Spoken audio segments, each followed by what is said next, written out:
লিবাসাও one নাওমা সুবাতাও ওয়া জাআলান নাহারা নুশুরা। আল্লাহ পাক কালামে মাজিদের সূরাতুল ফুরকানের 47 নম্বর আয়াতের মধ্যে ডাক দিয়ে বলেন, আর তিনি রাতকে তোমাদের জন্য পোশাক, ঘুমকে মৃত্যুর শান্তি এবং দিনকে জীবন্ত হয়ে ওঠার সময় পরিণত করেছে। রাত্রিবেলা যখন শোন, এ রাত্রটাকে আল্লাহ আবরণ পোশাক হিসাবে কি করেছেন? পরিণত করেছেন। আর ঘুমকে মৃত্যুর শান্তি কি করেছেন? শান্তি, শাস্তি নয়, মৃত্যুর শান্তি হিসাবে কি করেছেন? পরিণত করেছেন। আর তৃতীয়বারে দিনকে জীবন্ত হয়ে ওঠার জন্য সময়ে পরিণত করেছেন। আল্লাহ যদি এহসান করেন তাহলে রাত্রি শোয়ার পরে পরবর্তী দিন আমরা আবার জীবন্ত হব। আর আমাদের হায়াত যদি শেষ হয়ে যায় তাহলে আমরা রাত্রি ঘুমাবো, সকালবেলায় মৃত্যু অবস্থায় উঠা লাগবে। কি ঠিক আছে না? এবার লক্ষ্য করেন, বিশ্ব নবী সাল্লাল্লাহু আলাইহি ওয়াসাল্লাম রাত্রিকালীন সময়ে তৃতীয় নম্বর যে আমলটা করতেন, তৃতীয় নম্বর হচ্ছে আয়াতুল কুরসি ও সূরাতুল বাকারার শেষ 3টা আয়াত তেলাওয়াত করতেন।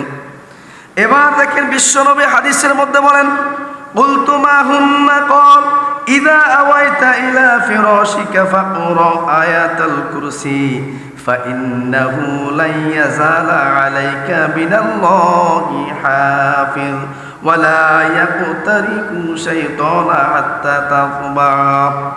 বিশ্বনবী জানিয়ে দেন, যখন তুমি ঘুমানোর জন্য বিছানায় যাবে তখন আয়াতুল কুরসি পাঠ করে ঘুমাবে, তাহলে তোমার জন্য আল্লাহর পক্ষ থেকে একজন রক্ষক নিযুক্ত করে দিবেন। কে করবেন? আয়াতুল কুরসি পড়ে ঘুমালে আল্লাহর পক্ষ থেকে একজন রক্ষক অর্থাৎ একজন ফেরেশতা আপনার বিছানার পাশে নাজিল করে দিবেন। সুবহানাল্লাহ। কে করবেন? এখন আমরা অনেকে আয়াতুল কুরসি পারি, জানা সত্ত্বেও অনেকে আমরা ঘুমানোর পুরো করতে পারি না। এখন আপনি বলতে পারেন, হুজুর এত রাত্রে শুই, এত আমল করার সুযোগ কই? না, হ্যাঁ, এমন কিছু আল্লাহর মুখলেস বান্দা আছে, তারা এই আমলগুলো করে পড়ার পরে শোয়, এই আমলগুলো করার পরে শোয়। হয়তো আপনি আমি করতে পারি না। কি ঠিক আছে কিনা? আমরা যারা এখানে আছি আলহামদুলিল্লাহ অনেক ওলামায়ে কেরাম আছে, আপনারা অনেকে আছেন, এই আমলগুলো অনেকেই করেন রাত্রিবেলা যখন শোয়ার জন্য যান, আছে না এরকম? তাহলে আমরা যখন রাত্রিবেলায় ঘুমানোর পূর্বে আয়াতুল কুরসিটা তেলাওয়াত করব, আল্লাহ পাক ওই বান্দাকে রক্ষণাবেক্ষণ করার জন্য আকাশ থেকে একজন ফেরেশতা নাজিল করে দেন। আচ্ছা বলেন তো, আমরা যখন রাত্রিবেলা ঘুমাই আমাদের অঙ্গ প্রত্যঙ্গের মধ্যে, শরীরের মধ্যে অনেকগুলো ছিদ্র আছে কিনা? কথা বলেন। আমরা যখন ঘুমাই আমরা কোন অবস্থায় থাকি এটা কি আমরা জানি? আমাদের নাকের ছিদ্র আছে, কানের ছিদ্র আছে, মুখের ছিদ্র আছে, আছে কিনা? তাহলে এই যে ছিদ্রগুলো, এই ছিদ্রগুলো যদি কোনো পোকা মাকড় রাত্রিবেলা ঢুকে যায় আপনার আর আমার অবস্থা কি হবে? কি কথা ঠিক আছে কিনা? তাহলে এই যে রাত্রিবেলা আপনি মনে করেন যে আপনি শুধু যাই ঘুমান এটাই শেষ, আবার সকালবেলা উঠবেন না।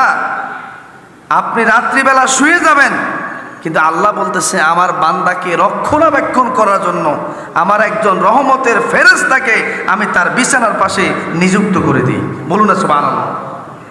ওই ফেরেশতা রাত্রিবেলা দাঁড়িয়ে আপনাকে পাহারা দেয়, কোনো পোকামাকড় আপনার কাছে যায় কিনা, কোনো পোকামাকড় আপনার কান দিয়ে, নাক দিয়ে, মুখের ছিদ্র দিয়ে পেটের ভিতরে প্রবেশ করে কিনা, ওই ফেরেশতা সারাক্ষণ দাঁড়িয়ে থাকে।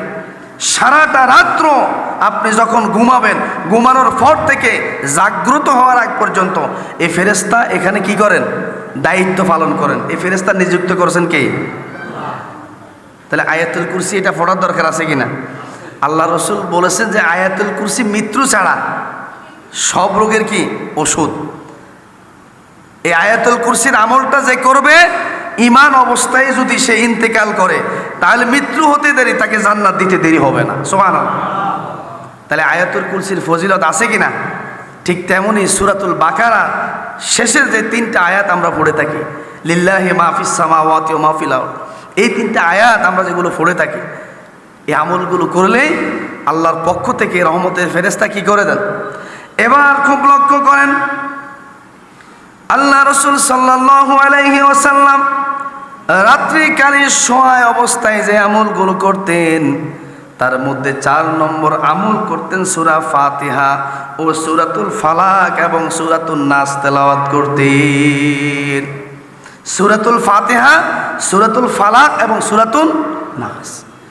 এবার বিশ্বনবী হাদিসের মধ্যে জানিয়ে দেন, আন আয়েশা রাদিয়াল্লাহু আন্না রাসূলুল্লাহি সাল্লাল্লাহু আলাইহি ওয়াসাল্লাম কানা ইযা আখাযা মারজাআহু নাফাসা ফি ইয়াদাইহি ওয়া ক্বারাআ বিল মুআউযিজাত ওয়া মাসাহা বিহিমা জাসাদা। রাওয়াহুল বুখারী। বুখারী শরীফের 6319 নম্বর হাদিস।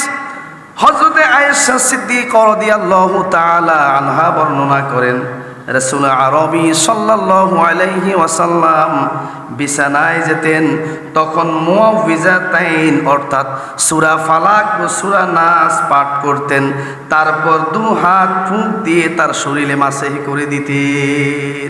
সুবহানাল্লাহ। আমরা এই আমলটা করি, শুধু রাত্র নয়, আমরা মাগরিব এবং ফজরের নামাজের সময় কিন্তু এই আমলটা করি। মাগরিবের নামাজের পরে আমরা সূরাতুল ফালাক, তাফসীরের ভাষায় এটাকে মুআউযিজাতাইন বলা হয়, সূরাতুল ফালাক এবং সূরাতুন নাস, এই 2টা সূরা পড়ে আমরা শরীরে বিভিন্ন অঙ্গে ফু দিই এবং মাসে করে দেই, যেটা বিশ্বনবী শিখিয়ে গেছেন। রাত্রিবেলা আমরা যখন এই আমলগুলা করি তখন আল্লাহ পাক আমাদের উপরে খুশি হন না বেজার হন? ঠিক আমাদের আল্লাহ রাসূলের সিরাত, এই পন্থায় তিনি আমলগুলো করে গেছেন, আমরা সে আমলগুলো করতে রাজি আছি তো ইনশাআল্লাহ। বিশ্বনবী সাল্লাল্লাহু আলাইহি ওয়াসাল্লাম একদিন মসজিদের নববীতে বসে এভাবে কথা বলতেছেন, দাওয়াত দিচ্ছেন।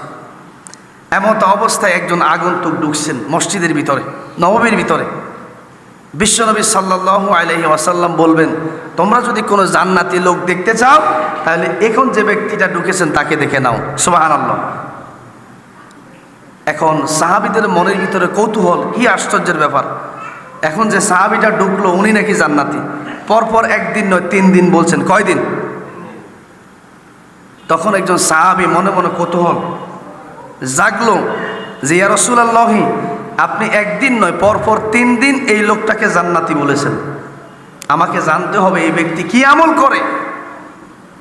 তখন আল্লাহ রাসূল সাল্লাল্লাহু আলাইহি ওয়াসাল্লাম ওই সাহাবীকে বললেন, যাও তুমি তার সঙ্গ নাও এবং দেখো সে কি আমল করে। তিনি একদিন মুসাফির বেশে তার রাস্তা দিয়ে যাচ্ছিলেন, সন্ধ্যা ঘনিয়ে আসলো, ডাক দিয়ে বলল, ভাই আমার বাড়ি তো বহুদূর, আমাকে যদি তুমি রাত্রিটা থাকার জন্য দিতা, আমি রাত্রিটা থেকে সকালে চলে যেতাম। তখন ওই সাহাবী